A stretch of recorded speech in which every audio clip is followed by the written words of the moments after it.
Domestically, our nation is struggling. The national accounts show that the Australian economy is anaemic. Without migration, our economy would not be growing at all. Real living standards are going backwards. Productivity growth is low. Inflation is high. Our population is ageing. And the demands on government spending are growing massively. This is not just a post-COVID blip, but, as last year's intergenerational report makes clear, a taste of what our economic future may look like. Left unchecked, Australia is headed for a high-tax future, national decline and stark choices about where to direct our shrinking national resources. We risk becoming this century's Argentina, a promising nation that lost its way. And we are already seeing signs of Argentina syndrome here in Australia, where much of the national debate is focused on how to divide the spoils, how to reallocate the burdens, how to insulate key industries and sectors from competition, rather than how to grow the economy so we are all better off.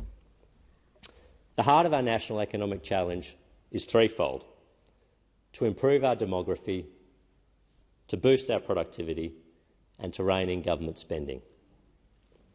To support a larger elderly population in a sustainable way, we need a larger working age population. And reversing the steady decline in our birth rate would lower Australia's median age, help ensure we have a larger working age population and deliver a more sustainable balance between immigration and Australian-born citizens. We need policies that increase support for families, including those having children later in life, that make our care and schooling system more accommodating, that treat the household rather than the individual as the entity for tax purposes, and that make housing more affordable. Our woeful productivity performance must also be addressed. And in Australia, this challenge is exacerbated by two factors: an industrial relations system that is increasingly decoupled from productivity gains, and a lack of competition. Competitive pressures drive innovation, investment and productivity, but the Australian economy in key sectors, from banks to utilities, supermarkets to telecommunications, aviation to insurance, has too little competition. In addition to the drag on productivity this situation creates, this lack of competition has allowed aggressive pricing practices, especially in the wake of the pandemic, and been a major contributor to recent inflation. Corporate gross operating profits have surged over the past 3 years, whilst the share of national income going to labour has shrunk, despite low unemployment, to its lowest level ever. What we have witnessed is a rapid redistribution of national income. Big businesses gained, workers and small businesses have lost. Australia now has one of the most concentrated economies in the developed world.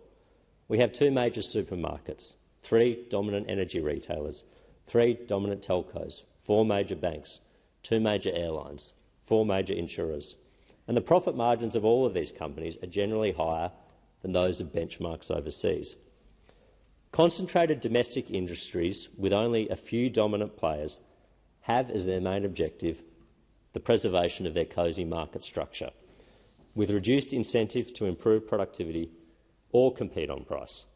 This is highly profitable for shareholders, but it comes at the expense of consumers and ultimately Australia's economic performance. The way to solve this problem is not through more regulation, but what we need is a renewed emphasis on competition policy and reform in Australia to lower the barriers to entry, reduce regulations that entrench the privileged positions of existing market players. And lastly, as the blowout costs of the NDIS and the pressures on our aged care sector illustrate, demand-driven social services without strict eligibility criteria, caps on payments and a scaled user contribution can quickly balloon out of control. Such an approach to welfare is simply not sustainable.